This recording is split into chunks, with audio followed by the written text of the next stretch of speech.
আজকে ছোট বাবু লাগে মুলামুলি করবো হ্যাঁ ওই যে এটি 100 এটা 100 হয় না এটা 30 কত এটি কত হয়েছে এনে কত হয়েছে এটি 30 টাকার অবস্থা কম হইতো না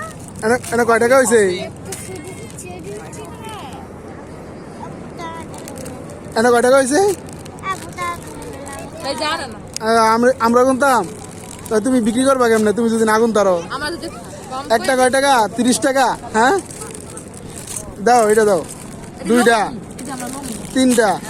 তিনটা কত হয়েছে 100 এও দে বানা শুধু 100 আরো দিই আচ্ছা দেন আরো দিই কত কত কইতে রে কও 100 এটা কত এটা কত আচ্ছা এগুলো ইয়া সেটা তো কইতা বানা না তুমি কান্না করো কে তো দাম না কই তাহলে বিক্রি করবে কেমনে এমনি আরো লগে আছে না মানুষ